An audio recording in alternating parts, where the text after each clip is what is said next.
Hi, my name is Thomas Richards Keys. I'm the head of hair and makeup at the San Francisco Ballet. The wigs that we use are all lace front wigs.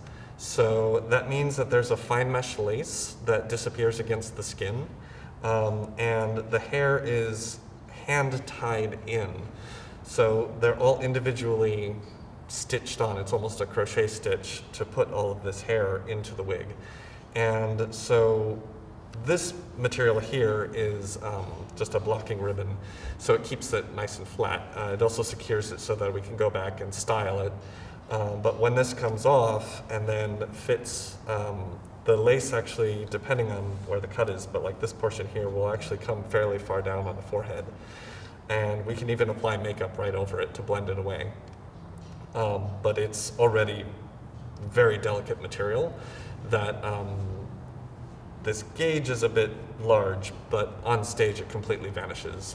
There are levels of lace that are called film lace. That's what they use in movies, and it's even more delicate, and it's practically invisible.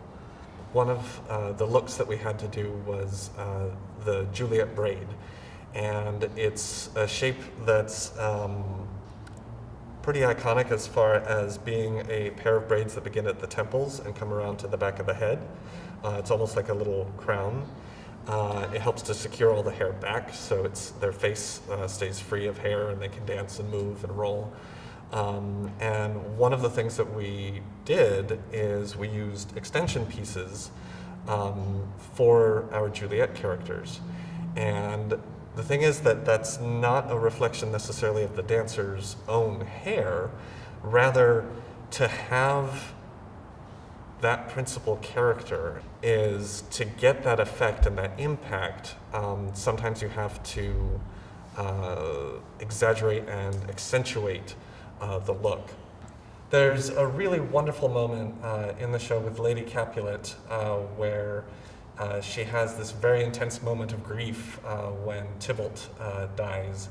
And so she takes this headpiece that she has on and throws it off, and her hair comes cascading down as she throws herself over his body.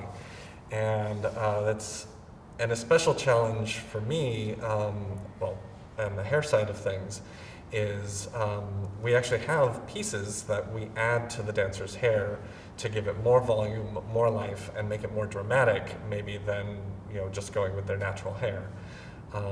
And so it was really exciting that and helpful for me that I had a whole toolkit of ways that can be done, but I had the advantage of having dancers and a dancer that had already done this role before, and so they were able to share with me what worked.